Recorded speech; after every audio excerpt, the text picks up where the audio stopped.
Si Attorney Christina Conti ang isa po sa mga abogado ng mga umano'y biktima ng war on drugs ng dating pamahalaan. Attorney Conti, magandang umaga po. Magandang umaga. Opo. Ma'am Attorney Christina Conti, what's next po? Upon arrival sa The Hague, ano pong inaasahan natin based on the process po na pinatutupad ng ICC? Turnover, processing, and then eventual quote-unquote surrender sa ICC.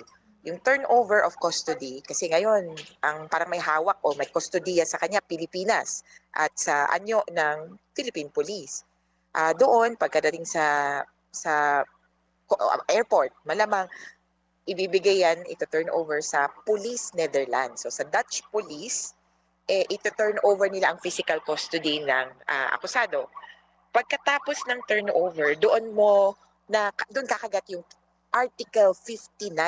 May protocol kasi sa Rome Statute patungkol sa o pagkatapos ng pagka-aresto. Dadalhin kasi ikaw dapat ng korte, a court of local competent jurisdiction para alamin ikaw ba talaga na aresto, verification, identity, wala bang karapatang nalabag sa iyo at paano ka ba inaresto?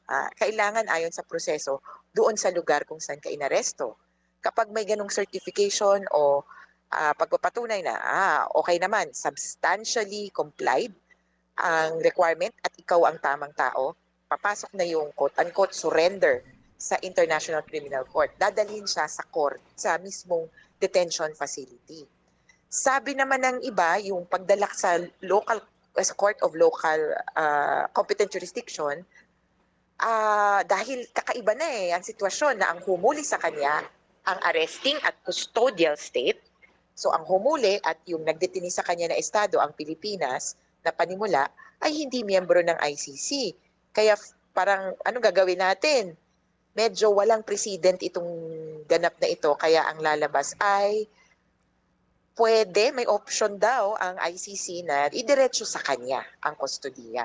Pero kung ano man, sa kanya din naman papatak talaga dun sa detention facility kung saan may onboarding. Bibigyan siya ng kapapelan. Una, listahan or kapapelan tungkol sa mga kaso niya, ano ba para paghandaan niya.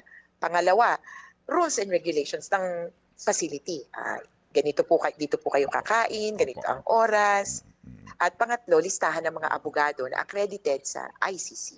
Opo. Well, tsaka yung booking process doon, kumbaga yung check din ang physical condition po nito pong supposed to be nga po ay na-aresto. Ano po? Opo, dadaan yun, definitely. Okay, so, pero attorney, itong issue, no? Sabi ho ninyo, pagdating doon sa the Netherlands, dapat siya muna, kung hindi ididiretso doon mismo sa court, no? Para iharap itong si dating Pangulong Duterte.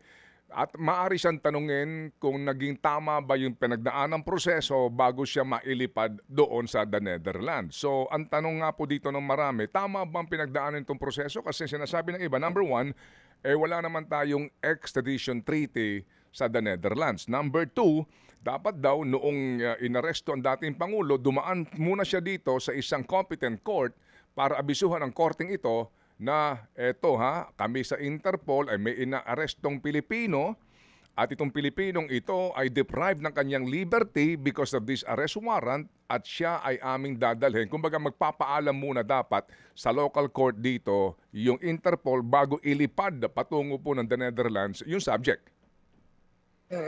Medyo mix yan ng una kailangan nating alamin kung paano at anong legal basis kung bakit in-implement yung warrant or paano in-implement yung warrant. Kasi kung ayon sa Rome Statute, yung nabanggit kong proseso. Kung ayon sa extradition, may iba pang proseso. Ang extradition request ay posibleng nanggaling sa any of the member states of the ICC.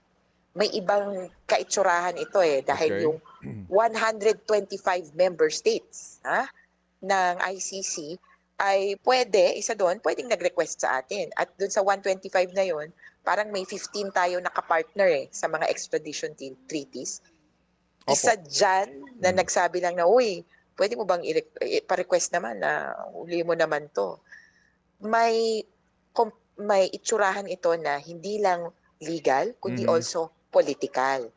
Kaya may punto din naman si Vice President Sara Duterte na talagang kailangan ihaharap sa korte whether under the Rome Statute or under extradition processes. Mhm. Pero posibleng may substantial compliance, particularly sa Rome Statute, kung sa Netherlands mangyayari yung verification ng korte. Doon ang magiging Mhm. local court. Opo. So, kumbaga ma'am, it is safe to say na hindi pa nakakasiguro dito ang Marcos administration na talagang itutuloy siya o siya'y haharap sa ICC at doon siya muna ma-detain kasi baka posible mahanapan ng butas o ma-question yung legalidad nung kanyang dinaan ng pag-aresto sa Pilipinas. May posibilidad. Hindi ko Mhm. Mhm.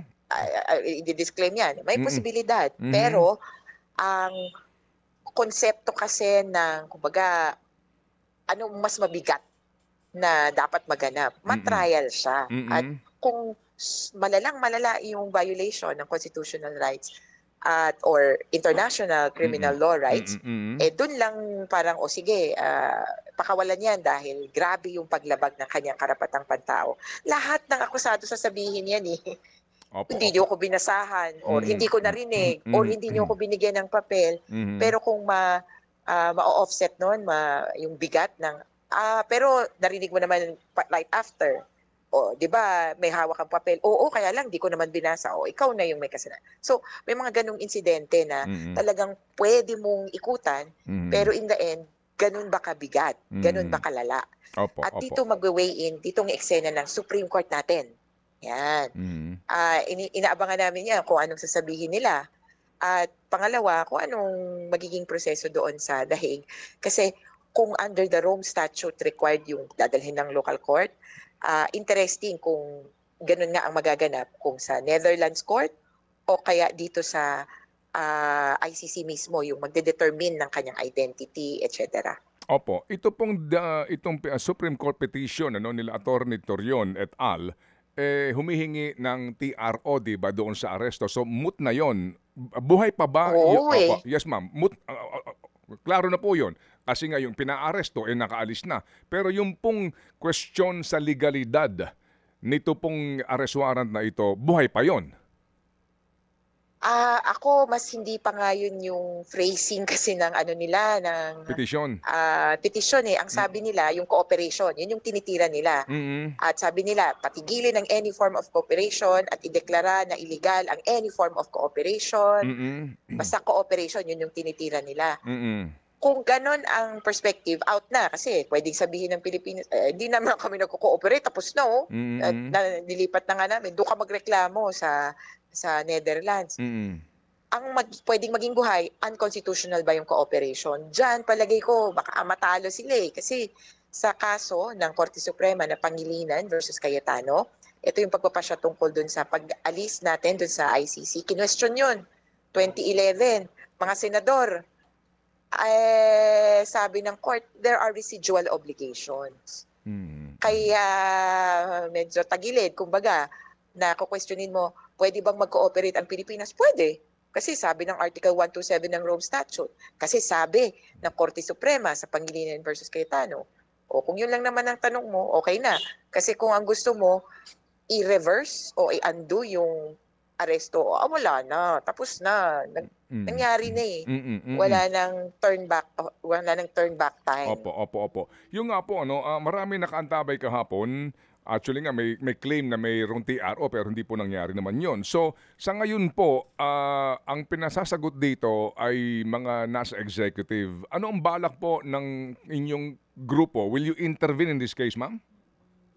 Kailangan proper party ka para mag-intervene. Mhm. Titingnan muna namin kung Mhm. anong eksena namin dito at saka, yun nga, medyo tingin namin, wala na rin namang habol. Mhm.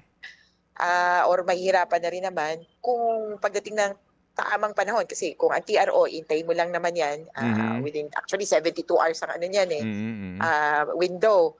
Kung papunta na sa merits of the case, baka mag-intervene kami. Pero sa ngayon, ang inaasikaso namin ay ang pag-aayos ng dokumento parang sa entry of appearance o yung pagre-rehistro ng mga biktima sa eventual trial. Kasi kapag pagpasok ni Duterte sa korte, ang itsurahan na nito, it's no longer a situation. That's what we call it now. The situation in the Philippines.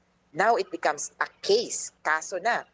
Office of the Prosecutor versus Rodrigo Roa Duterte. Okay. Dito po ba ma'am sa pagharap niya doon sa lower court, kung yung pong gagawin pong proseso ng mga tatanggap sa kanya doon, no, para matanong kung tama ba ang pinagdaanan pong proseso sa kanyang paglipad roon, sino po ang tatayong abogado ng presidente? Meron bang ano doon, parang public attorney's office na gaganap na magiging abogado ng dating Pangulo to question the legality of the arrest? Posible kung ang kailangan lang naman ay may abogado ka na accredited or registered na pwedeng humarap dun sa korte. So kung Court of Local Competent Jurisdiction, kung sa Pilipinas, edi kahit sinong Pilipinong abogado. Kung sa The Hague, sa the Netherlands yan ihaharap, edi sa isang Dutch lawyer. Meron silang PAW at in fact bayad sa kanila ang free legal aid. Parang 10 euros per hour. May alam kaming kaibigan pero baka ayaw naman yung may referral ako. Sa ICC naman, meron ding parang PAW. So, Office of the Public Counsel for Defense. Pwede siyang manghingi ng tulong sa initial na, tulungan niyo ako. At ako, tingin ko, ibahin natin ang itsurahan na hindi sila yung tipong okay lang, normal lang na trabaho. Ito, zealous talaga sa kanilang trabaho at adhikain na maproteksyonan ang karapatan ng mga defense victims. Ganun ang pinangahawakan nila. Okay, sige po. So meantime ma'am, hanggang dyan po muna tayo. I'm sure magiging madalas pong ating panayam ngayon dito po sa development na ito. Unless lang may tanong pa si Chacha po at may gusto yata liwanagan. Go, Cha. Yes po. Attorney Cristina Conti, kahapon po nasan kayo nung lumabas yung balita na inaresto na po ang Pangulong Duterte? And medyo curious lang po ako, were you really surprised? Kasi a few days before lang, nagkausap po tayo dito, sinasabi nyo nga, wala kayong idea with the arrest warrant. And then a day after, inaresto na po ang Pangulong Duterte, dating Pangulong Duterte. Kayo po ba talaga ay nasurpresa dito sa naganap na pag-aresto? Hindi ko masabing na sorpresa kasi alam namin na may warrant. Pero yung mismong issuance na ganitong araw, hindi din kami officially pinaabutan ng ICC. Kasi sabi nga nila, bakit? Anong rule nyo sa arrest? Sabi nga, okay, oo nga. Sige lang, bahala na kayo. Kaya kahapon, nasa May Makati ako, may hearing talaga ako. Ito naman sa red tagging. Ang kasama namin sa korte, respondent siya kasi sa kasong to, si Lorraine Badoy. Fresh from the airport yata. Sabi ko nga ba, kakakita ko lang ito ni Susana sa Twitter na umiiyak. We went on as usual at nung gabi ay nakipagkita kami sa mga biktima at nag-ayos nga kami ng game plan. Hindi kami inarush kasi napaghandaan na at alam namin kung ano yung gagawin. At sa totoo ito alam namin na hindi ka agad-agad magsisimula ang trial. Na tipong Monday. Monday ba may kailangan ng lumipad? Hindi pa. Marami pang prosesong pagdadaanan at may karapatan si Presidente Duterte na i-avail ang lahat ng remedies. Kung ano ang nilalasap niya ngayon na due process, sana maalala niya yung mga pinagkaitan niya noon.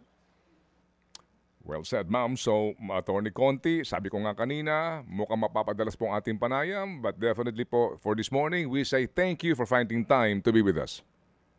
Thank you, Manong Ted, DJ Chacha. Salamat na marami. Attorney Cristina Conti.